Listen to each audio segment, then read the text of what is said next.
এগোতে থাকে।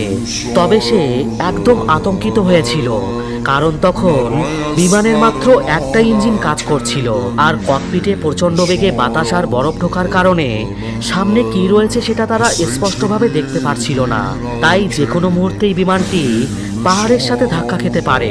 এদিকে শহরের সব মানুষ ওই প্লেনের খারাপ অবস্থার কথা জেনে যায়, আর ওই বিমানে থাকা যাত্রীদের আত্মীয় স্বজনরা এয়ারপোর্টে এসে খোঁজ খবর নিতে থাকে। অন্যদিকে বিমানের ভিতরে যাত্রীরা ধীরে ধীরে তাদের ধৈর্য হারিয়ে ফেলতে শুরু করে। তাই একজন যাত্রী তখন ককপিটে কি হয়েছে দেখার জন্য যেতে যায়, কিন্তু তাকে বাধা দেওয়া হলে সে ট্রলি দিয়ে একজন এয়ারক্রুকে আঘাত করে। তখন বিমান তার সামনে এসে দাঁড়ায় আর বলে যা কিছুই হয়ে যাক, এখন তাদের পাইলটের ওপর পুরোপুরি ভরসা রেখে নিজেদেরকে শান্ত রাখতে হবে। এদিকে ককপিটের ভিতরে ওয়াং লিওকে উষ্ণ করে রাখার চেষ্টা করে চলেছে, আর লিও প্রাণপণ চেষ্টা করে ঝড়ের মধ্য দিয়ে বিমানটিকে সামনের দিকে এগিয়ে নিয়ে যেতে থাকে। অন্যদিকে লিওর ওয়াইফ তাদের মেয়ের জন্মদিনের জন্য খাবার তৈরি করছিল। ঠিক তখনই সে লিওর বিপদে পড়ার খবরটা জানতে পারে, কিন্তু সে বিচলিত না হয়ে তাদের মেয়েকে সান্ত্বনা দিতে থাকে। এদিকে প্লেনের ভিতরে লিও আস্তে আস্তে বেহুশ হয়ে যেতে শুরু করে, আর সে দেখতে পায় সে তার মেয়ের জন্মদিনে কেক কাটছে। কিন্তু তখন ওয়াং লিওকে জাগিয়ে দেয়।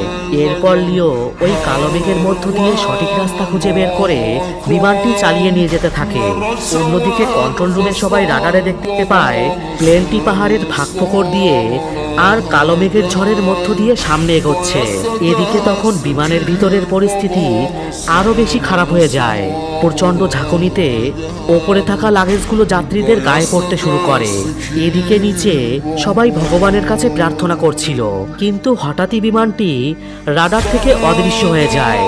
কন্ট্রোল রুমের সবাই মনে করে বিমানটি হয়তো ক্র্যাশ করেছে, কিন্তু তাদের ধারণাটা ভুল ছিল, কারণ তখনও বিমানটি চলছিল আর বিমানের সব যাত্রীরাও বেঁচে ছিল। এবার লিও প্লেনের লেভার টেনে দেয় এবং প্লেনটিকে অনেক উঁচুতে নিয়ে যেতে শুরু করে। তবে এতে করে বিমানের ভিতরের কম্পন আরো বেড়ে যায় এবং পরিস্থিতি ক্রমশ আরো খারাপ হতে থাকে। লিওর মাথায় তখন শুধুমাত্র একটাই কথা ঘুরপাক খাচ্ছিল, আর সেটা হলো এই প্লেনে থাকা 119 জন যাত্রীর জীবন এখন শুধুমাত্র তার হাতে। এরপর অনেক চেষ্টার পর অবশেষে প্লেনটি ওই মেঘের ভিতর থেকে বেরিয়ে আসে, আর সেই সাথে পরিস্থিতিও স্বাভাবিক হয়ে যায়। মৃত্যুকে এতটা সামনে থেকে দেখে বিমানের সব যাত্রীরা পুরো শকড হয়ে যায়। অনেকে তাদের শেষ ভিডিও বানায়, কারণ তারা নিশ্চিত ছিল তারা আর বেঁচে ফিরতে পারবে না। এমন সময় প্লেনটি আরও অনেকটা নিচুতে চলে আসে, আর এখানে পর্যাপ্ত পরিমাণে অক্সিজেন ছিল। পাইলট তখন আরও ভালোভাবে দেখার জন্য তার অক্সিজেন মাস্কটি খুলে দেয় এবং সেই সাথে তারা আবারও কন্ট্রোল রুমের সাথে যোগাযোগ করতে পারে। কন্ট্রোল রুম থেকে তাদেরকে বলা হয় দ্রুত এমার্জেন্সি ল্যান্ডিং করার জন্য। এদিকে বিমানের ভিতরে সবাই ক্র্যাশ ল্যান্ডিংয়ের জন্য প্রস্তুতি নিতে শুরু করে। তবে অবশেষে প্লেনটি কোনো প্রকার বাধাবিঘ্ন ছাড়াই নিরাপদভাবে মাটি স্পর্শ করে। কিন্তু বিপদ তাদের তখনও শেষ হয়নি, কারণ ওই রানওয়েটা ছিল খুব ছোট আর বিমানটি সজোরে সামনের দিকে এগিয়ে যেতে থাকে। কিন্তু একদম শেষ মুহূর্তে এসে ক্যাপ্টেন লেভারটি সজোরে টেনে দেয়। এর ফলে বিমানটি একদম শেষ প্রান্তে এসে দাঁড়িয়ে যায়।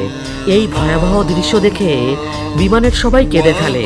লিও তখন মাইক হাতে নিয়ে সবার উদ্দেশ্যে ক্ষমা চায় আর বলে বিমানের সব যাত্রীরা যেন ধীরে ধীরে প্লেন থেকে নেমে যায়। এদিকে প্লেনে থাকা সবাই লিওকে তাদের জীবন বাঁচানোর জন্য ধন্যবাদ দিতে থাকে।